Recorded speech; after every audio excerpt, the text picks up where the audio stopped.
Magandang umaga, tanghali, hapon, gabi sa mga kapwa ko magdaragat. Ito po ang inyong lingkod, Pilam Batang Magdaragat. Yan po ang aking YouTube channel, Pilam Batang Magdaragat Vlog. Ngayon po, ang iaano ko po sa inyo, share ko sa inyo, ay ito pong nag po kami sa gitna ng karagatan. Andito po kami sa O6. Yan po, ito pang O6 yan po yung aming first engineer. Andito po kami, nagpipiknik po kami dito sa cookout. Yan ang second engineer namin. Ito po yung isa ay chief engineer. Ayan po ang aming mga kasama sa barko. Yan po, yan ang aming isang isang reaper engineer at yung assistant niyang reaper na babae. Yan po, yan. At ito po yung mga kasama ko, yung wiper na yan, at yung DMAC, yan. Yung lalaki, ito yung babae na wiper.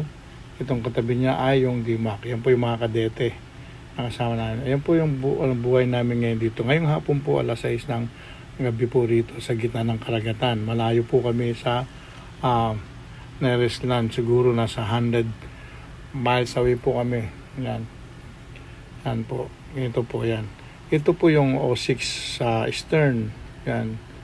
Yan po, nagbabarbecue po kami yan. Nagkakasayahan po kami dito. So, yan po ang aming ginagawa.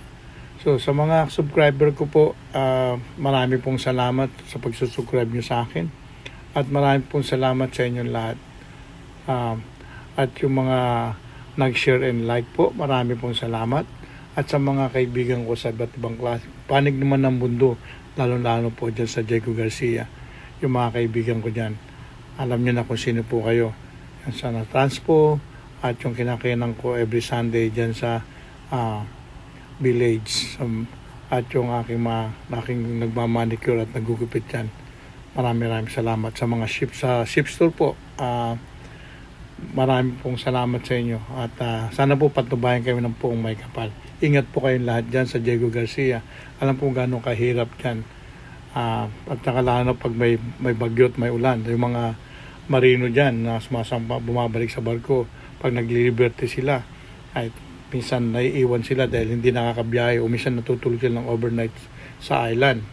Napakahirap po dyan, lalo pagka may kidlat at malakas ang hangin, hindi makaalis ang Liberty Boat, makabalik sa barko. So ingat po kayong lahat dyan sa Diego Garcia. At yung sa ibang panig po ng mundo, ito po yung gym namin, yan yung gym namin dito sa O6. Yan, may nag-exercise po. Yan. So, anyway po, yung mga to ay yan po yung mga official namin, yung first engineer po, yung mahabang nakapusod na yan po yung first engineer namin, yung nakasumblero po dun sa dulo na yun. Nakasumblero ng kulay, po yata yan. Natatakpan siya. So, mamaya po, pakilala. Ayan po, yan ang first engineer namin. Yan, yung first engineer na yan. Yun po yung mate namin, yung third mate. Yan po yung nakasandal sa may bar. At ito po yung aming kadete. Yan, ito po. Yan, yung nakasumiinom na yan, kadete namin. Yun po yung chief mate namin. Yung kumukuha po ng So, anyhow po, tulad ng sabi ko, nasa gitna kami ng karagatan. Malayo po sa gitna ng yan yung kumakaway na isa po naming wiper yan na babae. Yan.